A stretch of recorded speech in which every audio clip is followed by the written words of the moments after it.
Sinjaribu kuamkia. Mtu anjaribu aseme amkie. Mtu anataka kuamkiwa kiti, aende KICC achomwa na njua vile tulichomwa. Asomeke na njua. Bendera imgonge uso akule kiapo yake. Hii mambo ya shortcut ya High Court sinjui wapi. Hakuna kitu inapatikana shortcut. Ulivutwa kumbali. Si ulipewa mpaka benefit yako. Unakuja kuambia kiende kiamkie. Kuna kiti yako imekaliwa. Hata saa hii tunataka mtoto yetu kiendeke. Acha kutembea sana. Watu wasikuje kwa hiyo ofisi kama hayuko. Sasa akae kwa ofisi. Punguza kutembea tembea. Punguza kutembea tembea huko nje. Sababu nasikia kuna watu, sijui Nyakera sijui nani, anasema ati watakunja. Wakunja wapi? Wakitaka hiyo kiti, watukute KICC. Tuangaliane. Ulisikia wapi mtu anamkia kiti? Kama hata kiti ya nyumba 10 mtu anashindwa kuamkia. Ulisikia wapi mtu anamkia kiti? Kama hata kiti ya nyumba 10 mtu anashindwa kuamkia.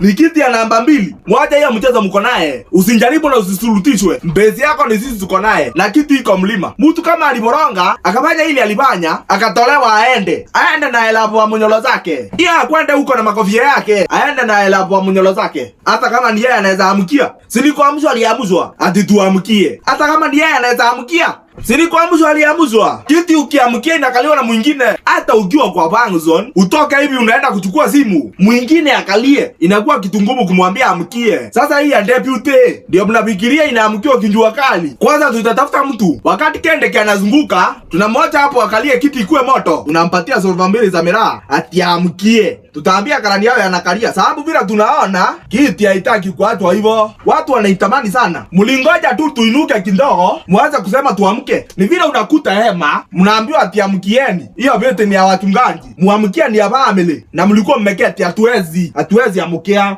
Kuamkia tuamki. Kuamkia naye kuamka itakuwa ni ngumu sana hiyo. Tunaamka twende wapi? Nyinyi kalieni hiyo magali. Kalieni hiyo magali zenu. Mnaenda mkiwa njuu. Na unajua wale anaenda nao wako kazi. Ya ndio ana. Sasa hiyo kama ni kuamkia wangoje 27 na tuamki mbando. Ya masoti kati ya kwenda kwa korina za koti tunainjua sana. Asinjaribu asidhumbutu. Sinjaribu kuamka. Ati tuamkia kiti wewe. Ati tuamkie kiti. Wewe kama ni wewe unaweza amkia. Yaani kama upatia mtoto nyonyo, alafu wakati ameanza kuvuta maziwa unamwambia awache. Hiyo ni vita na kilio. Hiyo sasa ni kilio cha oyoi. Mtu kama ni kazi amekosa angoje kazi mtaani. Kazi mtaani ni mingi. Ati tuamkie kiti. Hatuwezi amka. Kwanza sasa ndio tuko na suluba ya kukaa chini. Unajua ukiwa na miraa uamki.